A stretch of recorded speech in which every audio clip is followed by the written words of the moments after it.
Bonjour et bienvenue dans cette nouvelle saison de Région Sud Terre de Jeux. Je m'appelle Emma Claire Dumont et, passionnée d'alpinisme, j'ai pu réaliser les plus hauts sommets de la planète, du Mont Blanc à l'Everest. Mais aujourd'hui, je vous invite à aller encore plus haut. Nous allons aller à la rencontre de Karine Joly et Grégory Crozier, le duo de champions du monde de Freefly. C'est parti! Bonjour. Bonjour Karine. Enchantée. Bonjour Grégory, merci de nous recevoir ici. Avec plaisir. Enchanté. Et bien alors, qu'est-ce que le Freefly? Alors le Freefly, c'est une discipline artistique du parachutisme sportif qui se pratique en compétition à 3 personnes. Il y a 2 performeurs et un vidéoman et on va réaliser des figures qui seront notées sur le plan technique et sur le plan créatif. Alors comment on en arrive à pratiquer le Freefly? Alors ça demande pas mal de temps. Au début on apprend à sauter sur son ventre et puis petit à petit on va apprendre à dompter l'air avec son corps en apprenant à être assis, en apprenant ensuite à se mettre la tête à l'envers et puis à réaliser vraiment tous les déplacements qu'on souhaite en pleine maîtrise. Et donc vous, c'est le jour de vos 18 ans que cette inspiration vers le Freefly vous est venue? Oui, alors d'abord en premier lieu c'était la découverte de la chute libre. Et puis quand j'ai commencé à pratiquer en solo, à apprendre à sauter seul, là j'ai vraiment réalisé que c'était vers le Freefly que je voulais me tourner parce que je trouve que c'est vraiment génial d'arriver à transcender sa condition humaine dans la masse d'air. Donc c'est une pratique individuelle qui finalement vous a mené à des compétitions en duo avec Grégory. Tout à fait. Effectivement, donc quand on s'est rencontrés, on a voulu porter cette pratique au niveau de compétition. Donc on s'est entraîné très fort en 2008, on a intégré le circuit des compétitions en 2009, on a eu de la chance, on s'est très bien préparé, ça a très bien marché. Et voilà, on a été intégré en équipe de France Espoir, puis équipe de France titulaire, jusqu'au titre en 2018 de champion du monde. Donc après ce Graal en 2018, vous avez eu aussi la chance de devenir ambassadeur de la région Sud. Effectivement, et on est très fiers, on est ambassadeur région Sud là, depuis le début de l'année. Et c'est très bien parce que justement maintenant notre rôle c'est de promouvoir notre sport, d'inspirer les générations à venir et puis d'entraîner les jeunes maintenant aussi à la soufflerie et puis à la pratique du parachutisme. Et oui, il y a aussi beaucoup de clubs qui permettent notamment de faire de magnifiques sauts au-dessus de Marseille si je ne m'abuse. Évidemment, on a des clubs dans toute la région et on a de la chance parce que la météo en plus elle est extraordinaire. Donc j'invite tous les jeunes à se renseigner pour venir pratiquer le parachutisme aussi bien indoor que outdoor. Donc après avoir acquis tous ces titres, qu'est-ce qui vous motive à continuer dans les airs? Alors il y a beaucoup de choses qu'on continue à pratiquer, mais quelque chose qu'on adore faire, c'est participer au record. Fin août, il y a 3 nouveaux records de France qui ont été établis. Et ça fait du bien parce que ça fait depuis 2014 qu'on n'était pas arrivé à battre ce fameux record. Donc en duo et en équipe. Exactement. Donc allons voir ce travail qui a porté ses fruits en images. Été 2018 en Australie, championnat du monde de Freefly. Après des années d'entraînement et d'efforts acharnés, Karine Joly et Grégory Crozier s'élancent à 4000 mètres d'altitude.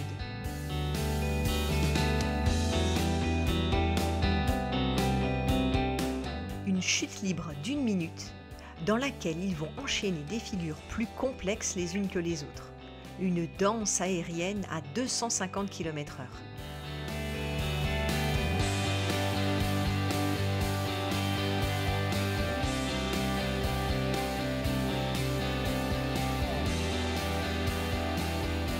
Le jury est conquis et leur accorde la première place.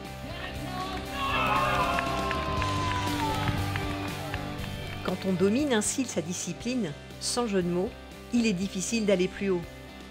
Pourtant, Karine et Grégory vont relever le défi. Depuis leur sacre, ils n'ont de cesse de repousser leurs limites, organisant des sauts dans les endroits les plus emblématiques du monde, invitant des amis à découvrir leur région préférée, ou encore en participant au record du monde. Ici, le record de France à 40, là, le record du monde féminin à 80. Aujourd'hui, Karine et Grégory ont dépassé les codes de la compétition. Ils volent pour le plaisir, la beauté du geste.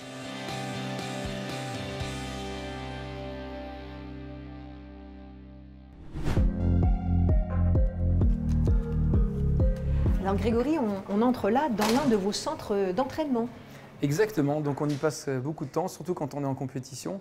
On alterne d'ailleurs équitablement l'entraînement en parachutisme outdoor que indoor. Et ça s'appelle une soufflerie sportive, c'est bien ça? C'est ça. Et ça vous procure les mêmes sensations? Alors oui, c'est même super intéressant parce qu'on n'a pas la gêne et le poids du parachute, donc on peut bouger plus librement et puis on peut y passer beaucoup plus de temps. Et donc ça vous permet d'atteindre le Graal et les titres de champion. Et d'ailleurs, Karine, vous êtes l'une des seules femmes, l'une des 3 femmes au monde à avoir obtenu ce titre de championne du monde. Tout à fait, j'ai de la chance. Alors justement, est-ce qu'il y a beaucoup de pratiquantes féminines, aussi bien en mode loisir qu'en mode de compétition? Alors dans le ciel, je sais qu'il y a à peu près 30% de pratiquantes dans le parachutisme sportif, ce qui est quand même assez fort. Je crois que la nation française est réputée pour ça d'ailleurs.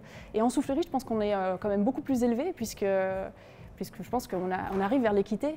On peut même faire voler des enfants, donc à partir de 5 ans. Vous pensez que vous pourriez m'initier? Ah mais complètement, c'est prévu. Bon, ce serait un grand plaisir, mais en attendant, eh bien, nous allons aller découvrir en images le dernier record féminin qui s'est déroulé en Arizona.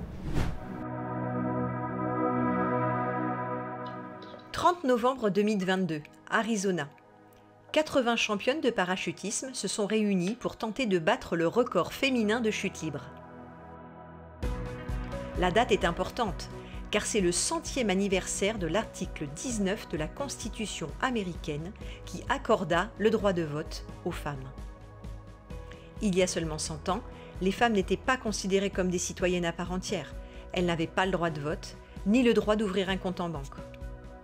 Aujourd'hui, leurs filles font de la politique, sont professeurs, médecins, chefs d'entreprise et 80 d'entre elles sont championnes de parachutisme. À 250 km/h, se tenir la main est une opération très dangereuse. Si on arrive trop vite, on peut se percuter violemment. Et lorsqu'on a attrapé la main de ses amis, il faut tenir sous la pression le temps que les autres arrivent. Tenir, la tête en bas.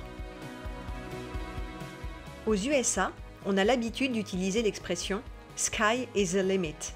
Le ciel est la seule limite pour évoquer la puissance du rêve américain et la capacité de chacun, chacune à atteindre ses rêves. Ce 30 novembre 2022, en battant le record du monde, les femmes ont montré que même le ciel n'était plus une limite.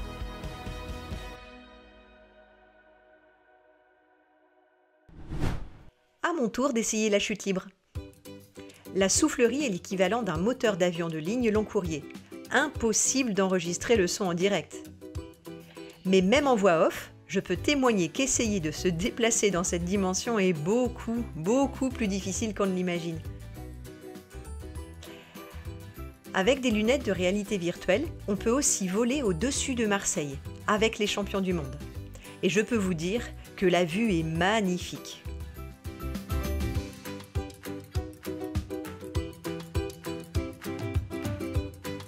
Là, ça s'entend pas, mais je crie « Wouhou !»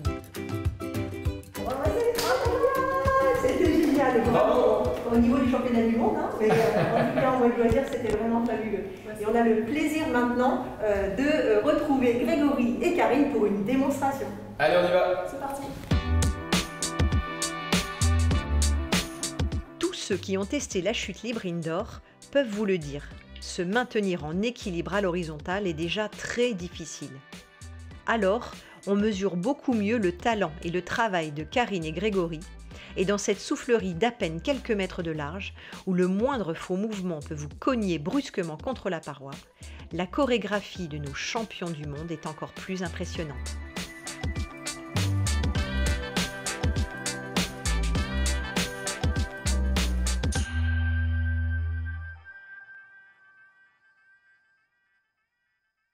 Waouh! Bravo, quel magnifique ballet, quel magnifique duo, quel champion. Eh ben, merci beaucoup. Et d'ailleurs, après tous ces titres de champion du monde, on n'aurait pas envie que cette discipline soit au JO pour obtenir des médailles d'or? Eh bien écoute, c'est une très bonne idée. On est évidemment déjà sur le coup. La Fédération française de parachutisme essaye de faire intégrer la chute libre indoor, pour le coup, aux Jeux Olympiques. Donc 2024, c'était trop court, mais on espère 2028. Très bien, on poussera tous dans ce sens pour que vraiment cette belle discipline puisse être olympique. Mais en attendant 2028, qu'est-ce qui va se passer dans votre actualité?